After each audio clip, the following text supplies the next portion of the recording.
Hello friends, मैं teacher Sangeeta Singh और आज आप लोगों को लेकर के आई हूँ मैं मेरा नया वीडियो, जिसमें मैं कक्षा 10वीं विषय हिंदी का पाठ 2.2 जनतंत्र का जन्म, जिनके कवि हैं रामधारी सिंह दिनकर की कविता की व्याख्या करवाने वाली हूँ। रामधारी सिंह दिनकर आधुनिक युग के वीर रस के श्रेष्ठ कवि के रूप में जाने जाते हैं। इनका जन्म बिहार के मुंगेर जिले के सेमरिया घाट में 23 सितंबर 1908 को हुआ था। ये बिहार विश्वविद्यालय में हिंदी प्राध्यापक के रूप में एवं विभागाध्यक्ष के रूप में भी उन्होंने वो काम किया है। साथ ही भारत सरकार के हिंदी सलाहकार के रूप में 1965 से लेकर के 1971 तक इन्होंने वो कार्य किया हुआ। इन्हें राष्ट्र कवि भी कहा जाता है। ये छायावाद के श्रेष्ठ कवि माने जाते हैं और छायावाद के श्रेष्ठ कवियों में ये पहली पीढ़ी के वो कवि माने जाते हैं। इनकी रचनाओं को देखते हैं तो उर्वशी, कुरुक्षेत्र, आत्मजयी, परशुराम की प्रतीक्षा इनकी वो श्रेष्ठ कृतियां रही हैं, जिनके लिए इन्हें वो साहित्य अकादमी पुरस्कार, भारतीय ज्ञानपीठ पुरस्कार और साथ ही इन्हें पद्म विभूषण से भी सम्मानित किया गया है। चलिए पाठ का शुरू करते हैं। इनकी रचनाओं से ये पाठ की कविता को देखते हैं और उसकी क्या करते हैं, व्याख्या तैयार करते हैं। तो पहली कविता है हमारी, सदियों की ठंडी बूझी राख सुगबुगा उठी, मिट्टी सोने का ताज पहन इठलाती है, दो राह समय के रथ का घर घर नाद सुनो, सिंहासन खाली करो की जनता आती है। यहाँ पे सबसे पहले व्याख्या तैयार करने से पहले हम वो कठिन शब्दों को सरल रूप में तैयार कर लेते हैं। तो इन चारों लाइन की जो पंक्तियां हैं उनमें कठिन शब्द नाद, तो नाद का पर्यायवाची होता है आवाज। चलिए अब हमारे पास वो कठिन शब्द के वो सरल रूप प्राप्त हो चुके हैं। अब हमको क्या करना है, व्याख्या तैयार करना है। तो मैं साथ में आप लोगों को ऐसा भी बताते जाती हूँ कि आपको एग्जाम्स में कैसा लिखना चाहिए करके। सबसे पहले हमारा प्रश्न आता है कि प्रस्तुत पद्यांश का संदर्भ प्रसंग सहित व्याख्या कीजिए। एक उस तरीके से प्रश्न आता है और दूसरे तरीके से प्रश्न आता है कि प्रस्तुत पद्यांश का भावार्थ तैयार कीजिए करके। अगर मान लीजिए आपको प्रश्न आ जाता है कि आप संदर्भ प्रसंग सहित व्याख्या कीजिए, तब हम क्या लिखेंगे, संदर्भ में हम क्या लिखते हैं, पाठ का नाम। तो पाठ का नाम हमारा क्या हो जाएगा, पाठ का नाम जनतंत्र का जन्म। और संदर्भ में दूसरा और क्या लिखा जाता है, कवि का नाम। और यहाँ पे आप लेखक नहीं करेंगे। कई लोगों को बच्चों लोगों को मैं देखती हूँ, जहाँ पे गद्य रहता है वहाँ पे कवि लिख देते हैं और जहाँ पे कवि रहता है वहाँ पे किसका लिख देते हैं, लेखक का लिख देते हैं। तो हमको ऐसा नहीं करना है। जहाँ पे कविता रहता है वहाँ पे हमको किसका नाम लिखना है, कवि का नाम लिखना है। और जहाँ पे गद्य वाला भाग रहता है वहाँ पे हमको वो लेखक का नाम करके लिखना चाहिए। तो चलिए देखते हैं इनके कवि कौन है। तो कवि है रामधारी सिंह दिनकर। ये हो गया हमारा संदर्भ हो गया। अब प्रसंग में देखते हैं, प्रसंग में किन बातों को ध्यान रख करके लिखा जाता है। तो प्रसंग में इस बात का ध्यान रखा जाता है कि इस कविता में किस बात पे वो बल दे करके बात को बताई गई है।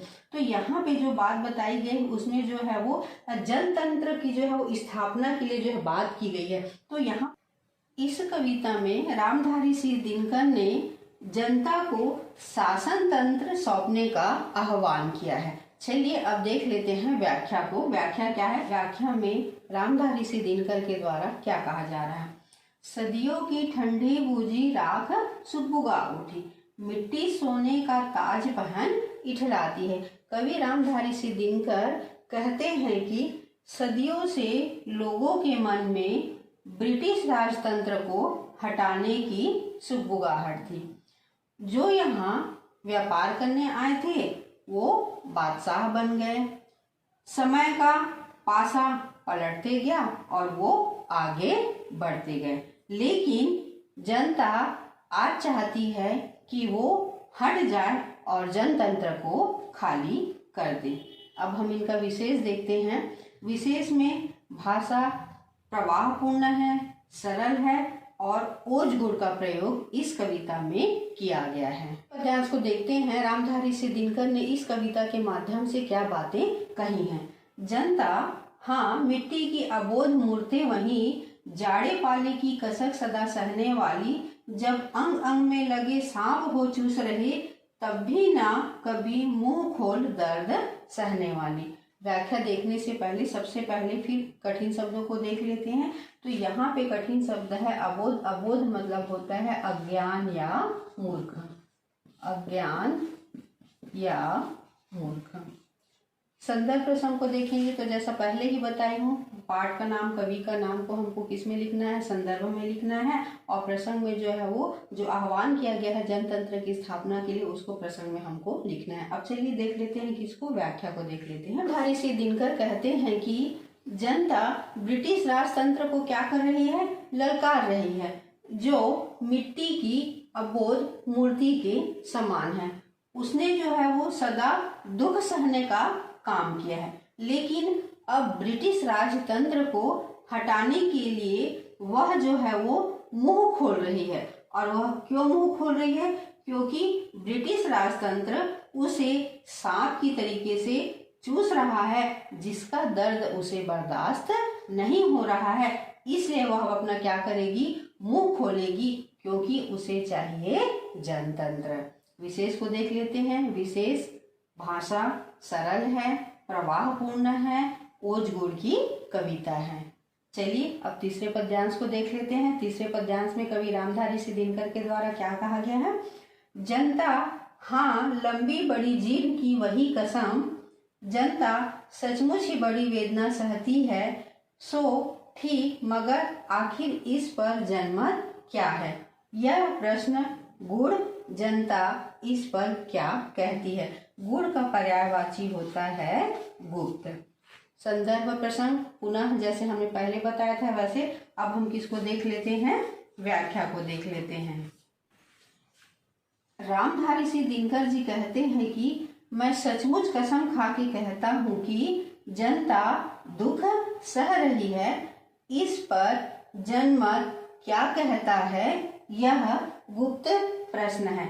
यह भी जानना जरूरी है कि जनता की इच्छा क्या है या जनमत की इच्छा क्या है। विशेष को देखते हैं तो भाषा प्रवाहपूर्ण सरल है, अलंकार युक्त जो है वो रचना है। रामधारी सिंह दिनकर के द्वारा बहुत ही सुंदर कविता की रचना की गई है। चौथी कविता, मानो जनता हो फूल जिसे एहसास नहीं, जब चाहो तभी उतार सजा लो दोनों में, अथवा कोई दूध मोही जिसे बहलाने के जंतर मंतर सीमित हो चार खिलौने में। यहाँ पे प्रसंग में रामधारी सिंह दिनकर जो है वो जनता की भोलेपन के स्वरूप का वर्णन करते हुए कहते हैं कि जनता कोई मूर्ख नहीं है जिसे आप जैसे चाहो वैसे बहला लो। आप उसके साथ जैसा चाहो वैसा खिलवाड़ कर लो जब चाहो तब। जनता कोई दूध मोही बच्ची नहीं है जिसे चार खिलौने देकर आप बहला लो।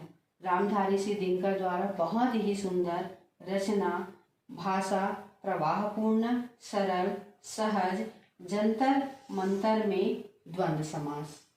अगली कविता में रामधारी सिंह दिनकर के द्वारा क्या बातें कही गई हैं।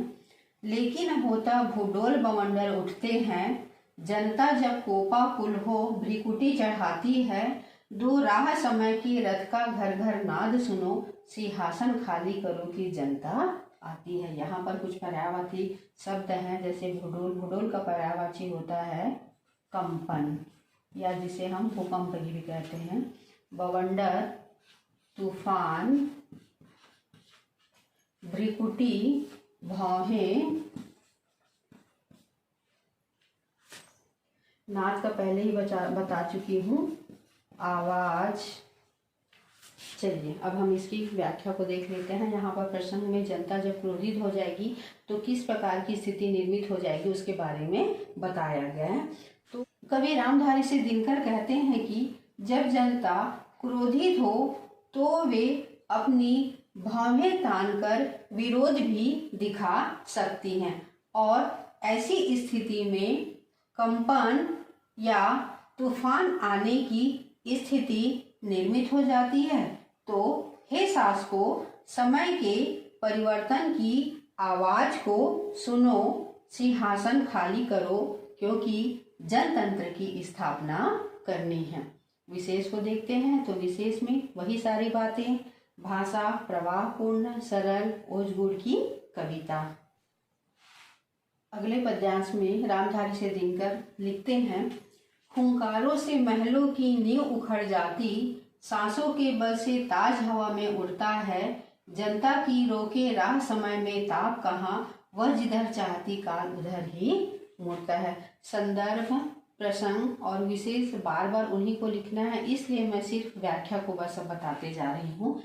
कवि रामधारी सिंह दिनकर कहते हैं कि जनता की आवाज से बड़े बड़े राजमहल भी हिल गए हैं, जनता की सांसों के बल से राजाओं महाराजाओं के ताज भी हिल गए हैं, समय में ताप कहाँ, समय में ऐसी ताकत कहाँ कि वह जनता के प्रभाव को रोक सके, जनता जैसा चाहेगी वैसा सत्ता परिवर्तन कर सकती है। अगले पद्यांश में रामधारी सिंह दिनकर कहते हैं, अब 2 शताब्दियां सहस्त्र बाद का अंधकार, बीता गवाक्ष अंबर के दहके जाते हैं, यह और नहीं कोई जनता के स्वप्न अजय, चिरते तिमिर का वक्ष उमड़ते जाते हैं। यहाँ पे बहुत सारे कठिन शब्द हैं, उनका हम सबसे पहले सरल रूप तैयार कर लेते हैं। अब्द का पर्यायवाची होता है वर्ष, शताब्दियां 100 वर्ष, सहस्त्रवाद 1000 वर्ष, अंबर आसमान, गवाक्ष खिड़की, तिमिर अंधेरा। चलिए अब इसकी व्याख्या देख लेते हैं। वर्ष, कवि रामधारी सिंह दिनकर कहते हैं कि वर्षों, शताब्दियों या 100 वर्षों, हजारों वर्ष का अंधकार समाप्त होने को है। जनता आसमान की खिड़की को भी अपनी रोशनी से दहका सकते हैं और जनता का जो अजय स्वप्न है वह गुलामी का अंधेरा मिटा सकता है। अगले पद्यांश को देख लेते हैं। सबसे विराट जनतंत्र जगत का आ पहुंचा, 33 कोटि हित सिंहासन तैयार करो, अभिषेक आज राजा का नहीं प्रजा का है, 33 कोटि जनता के सिर पर मुकुट धरो। सबसे पहले कठिन शब्दों का पर्यायवाची देख लेते हैं। विराट, विराट का पर्यायवाची होता है सबसे बड़ा, सबसे बड़ा। कोटि, कोटि शब्द करोड़ के लिए प्रयोग किया जाता है। चलिए अब देख लेते हैं व्याख्या को। सबसे विराट जनतंत्र, और सबसे विराट जनतंत्र किसका है? भारत का है। सबसे कवि रामधारी सिंह दिनकर कहते हैं कि भारत में जनतंत्र की भावना का विकास हो चुका है। 33 करोड़ जनता आज अपना शासक चुनने वाली है। आज प्रजा का अभिषेक होने वाला है। 33 करोड़ जनता अपनी नेता का चुनाव करने वाली है। चलिए अब अगले पद्यांश को देख लेते हैं। आरती लिए तू किसे ढूंढता है मूर्ख, मंदिरों राज प्रसादों में तहखानों में, देवता कहीं सड़कों पर गिट्टी तोड़ रहे, देवता मिलेंगे खेतों में खलिहानों में। कठिन शब्द देख लेते हैं। राजप्रसाद, राजप्रसाद का पर्यायवाची होता है महल। अब व्याख्या देख लेते हैं।